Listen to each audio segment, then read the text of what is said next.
જે દિનુભાઈના વાગણે આજે પૂનમ નિમિત્તે જે આજનું ભજન પૂનમ નિમિત્તે, પૂનમ એટલે ચંદ્રમાં આખો ચંદ્રમાં હોય, ચંદ્રમાં આખો ચંદ્રમાં હોય, આખો ચંદ્રમાં હોય એટલે અંધકાર લગાડી ચોય હોય ચોય હોય નહીં. એને પૂનમ એટલે પૂનમ કીધી છે કે પૂનમ આખો ચંદ્રમાં હોય એટલે ચોય અંધકાર ના હોય. એમ હોય ગુરુ ચરણે જ્યાં હોય અને પરિપૂર્ણ જો ના થયા હોય, આપણા પરિપૂર્ણ જો ના થયા હોય તો આપણે પૂનમ થાય, પરિપૂર્ણ ના થયા હોય તો પૂનમ થાય નહીં, આપણાથી અંધકાર ના જાય. તો એટલે આજે દિનુભાઈએ જે આજનું જે પૂનમ નિમિત્તે ભજન રાખી અરસ પરસ સંતોને તેડાઈ ભક્તોને પેલાઈ અને આવું ભજન ભાવ રાખી અને આપણે બધાને એકબીજાના દર્શનનો આપણને લાવો લેવડાવ્યો, આપણને એકબીજાના દર્શનનો લાવો લેવડાવ્યો. કેમ કે આટલા બધાને મળવું હોય તો આપણે ઘેર ઘેર જવું પડે, આપણે કદાચ મળવું હોય તો ઘેર ઘેર પણ જવું પડે આપણને, તો એ છતાં પણ ના પડે આપણને. પણ તમે જો આપણને એક જ જગ્યા પર એક જ જગ્યા પર આપણને બધાને ભેળા કરે. આપણે આ બધી સંતોની કૃપા હોય. કોની કૃપા હોય? સંતોની કૃપા હોય. સંત આ બધું કરી શકે, સંતોની કૃપા હોય એ આ બધું એક જગ્યાએ પર ભેગું કરવું એ સંત કરી શકે. બાકી આપણા કુટુંબની અંદર ભેગું કરવાનું તો બે ભાઈ રિહાઈને ઓમ બેઠા હોય, બે ભાઈ રિહાઈને ઓમ બેઠા હોય, એ કાઠું પડી જાય આપણને ભેગા કરતા આપણને. એટલે આ બધી સંતોની કૃપા છે. એટલે આ વિશ્વની અંદર કે સંત બળે પરમાથી શીતલ વાકો અંગ તબજ બુજાવે ઓર દે દે અપનો રંગ. સંતો રાત દિવસ આવા ઉજાગરા કરી અને પોતાનું જે કેમ કે ભમરી જેવી જેની ભાવના પોતાના રૂપ સ્વરૂપ બનાવી અને રાજી થાય. કેમ કે એના જેવા બનાવો, પોતાના જેવા બનાવી અને રાજી થાય. તમે જુઓ ભમરી એક ઈયળને લાવો, શું લાવો? ઈયળને લાવો. ઈયળને લાવી એ પોતાના ઘરની અંદર પૂરો. ભમરીના હતા હવે તમે જો અમુક પેલા માટીનો મકર હતો ને, માટીનો મકર એ આપણને બહુ જોવા મળતો. હવે તો તો આવી ટાઈસો થઈ ગઈ એટલે હવે આપણને બરાબર જોવા મળતા નહીં. પણ પેલા માટીનો મકર એવો હતો ને એ વખત આપણને જોવા મળતું.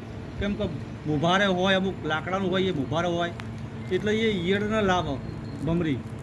અને એ ઈયળને લાવી અને એના ઘરમાં પૂરી અને એવો અંતિષ્કરણનો ઝટકો મારે. અને જ્યારે અંતિષ્કરણનો ઝટકો મારે એટલે એ વખતે ભમરીને એ ઈયળને પોખ આવે. એ શું આવે? ઈયળને પોખ આવે. અને જ્યારે એ ઈયળને પોખ આવ્યા પછી ઈયળને પોખ આવ્યા પછી એના જેવું સ્વરૂપ બનાવી દે. ઈયળને લાવી એમ આપણા અજ્ઞાન સ્વરૂપમાં હતા. કેવા હતા? આપણા અજ્ઞાન સ્વરૂપની અંદર હતા. આપણો એવો અજ્ઞાન એક જીવડા જેવા જ છીએ. આપણે કહેવામાં તો આપણા મનુષ્ય કહેવાય છે કે ઉત્તમમાં ઉત્તમ જો ગોળીમાં ગણાતા હોય, 84 લાખ યોની અંદર જો ઉત્તમ કહેવાતા હોય તો મનુષ્ય, બરાબર. પણ મનુષ્ય ઉત્તમ ક્યારે કહેવાય? કે એ જ્યારે પશુ પક્ષીનો જીવ જંતુ એનાથી પણ વિશેષ જાણતો હોય ત્યારે, એનાથી પણ વિશેષ જાણતો હોય ત્યારે. તમે જુઓ એક પક્ષી ઈંડું મૂકતો હોય, પક્ષી જ્યારે પોતાનું ઈંડું મૂકે એટલે ઈંડું મૂક્યા પછી ભલા ભાઈ એ ઈંડાના સિંહ હોય ને એટલે એમાંથી બચ્ચું નીકળે એટલે એ બચ્ચું અને એ બચ્ચું અને શિવનારી એની માં આ બંને જણા વિરહાંગ માર્ગે ઉડી જાય. જેમાંથી નીકળ્યું હતું, ઈંડામાંથી નીકળ્યું હતું ને, હવે એ ઈંડામાંથી નીકળેલા બે ફોતળા એ માળામાં પડ્યા રહે. શેમાં પડ્યા રહે? એ માળામાં બે ફોતળા એમાં પડ્યા રહે અને એમાંથી એ બચ્ચું નીકળી એમાંથી જાય કે હવાઈ નથી જોતી એની માં પાછું વળીને કે ઓમાંથી મેં કાઢ્યું છું. એની માએ પણ જોતી. હવે એ બચ્ચું પણ વળીને પાછું જોતું નહીં કે હું ઓમાંથી આવ્યું. પણ આપણા જો માળામાંથી હજુ બહાર નીકળ્યા, હજુ આપણા માળામાંથી બહાર નીકળ્યા, આપણે બહાર નીકળ્યા નહીં. હજુ તો મારે આ કરવું પડશે, મારે તે કરવું પડશે. હજુ તો આપણને માળો હજુ તો છૂટતો, આ મોહનો માળો છે અને આ માળો આપણાથી છૂટતો નથી. પણ એના કારણેથી આ ભજન થતું નથી. કેમ કે ભજન કરવું બહુ કઠિન છે. ભજન કરવું બહુ કઠિન છે. ભજન કરવું, આ ભક્તિ કરવી બહુ કઠિન છે. આમ તો નવધા ભક્તિમાં 9 પગથિયા કીધું છે કે 9 પ્રકારની ભક્તિ છે આપણે, બરાબર. પણ જે 10મી ભક્તિ જેને કહેવાય એ 10મી ભક્તિ કરવી બહુ કઠિન ભક્તિ છે. કે હમણાં ભજન બોલે ને કે 10મા મોલે જીવો રે સમાય જણ જણ ઝાલરી વાગી.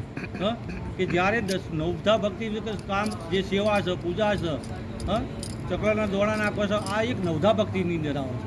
નવધા ભક્તિમાં આવે જે 10મી ભક્તિ, 10મી ભક્તિ કોને કહેવાય?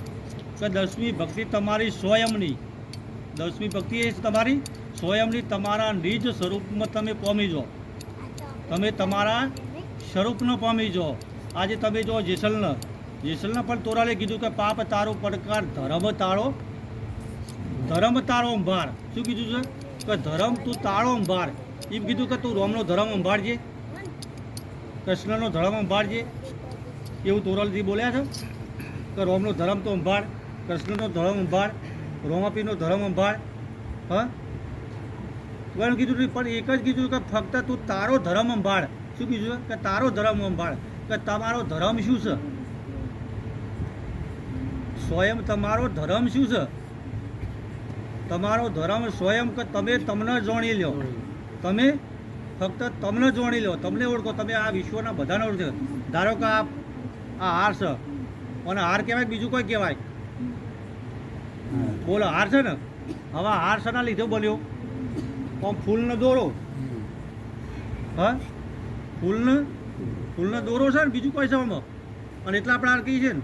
એટલે ફૂલનો દોરો કીધો ને, ફૂલમાં દોરો છે. શામાં દોરો છે? દોરામાં ફૂલ છે ને. ફૂલ શામાં છે? દોરામાં. અને ફૂલમાં દોરો છે ને. સારું, આમ ફૂલમાં દોરો હોય? દોરો ફૂલમાં હોય ખરો? ફૂલમાં દોરો હોય કોઈ દાડો? તાર દોરામાં ફૂલ હોય? દોરામાં કોઈ દાડો ફૂલ હોય? તો આપણે ફૂલમાં દોરો કહીએ જ નહીં, કે આવાના હાર કહીએ છીએ આપણે. તો આપણા જો એક શબ્દો, મહાપુરુષોના શબ્દો આવે છે.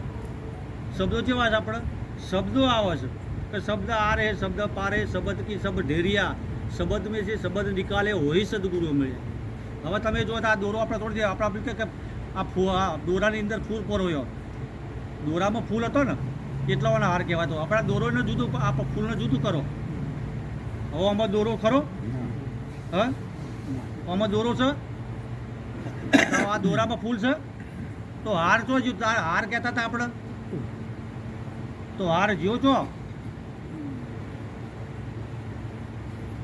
નથી. દોરામાં ફૂલ, તો ફૂલમાં દોરો નથી, તો હાર આપણે કહેતા હતા.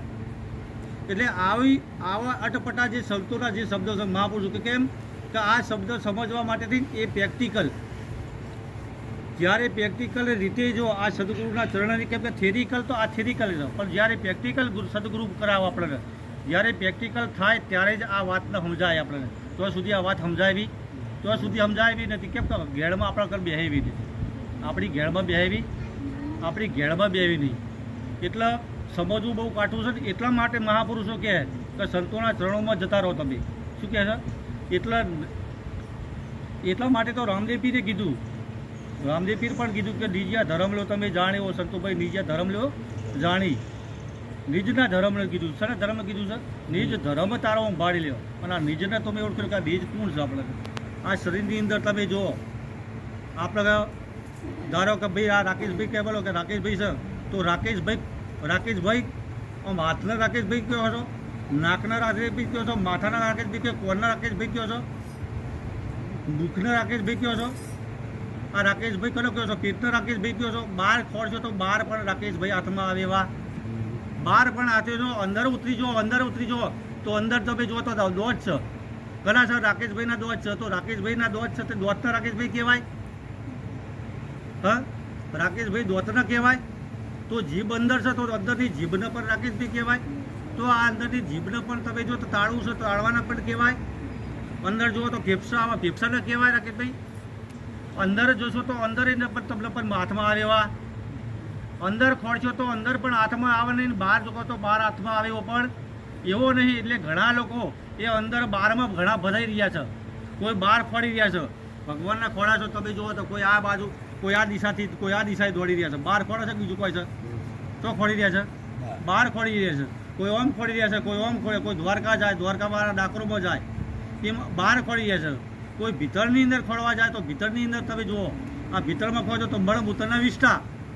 જો ગુરુચરણે ના જ્યાં હોય તો એ આપ મેળો તો અનુભવ થાય એવો, આપ મેળો તો અનુભવ થાય એવો જ નથી.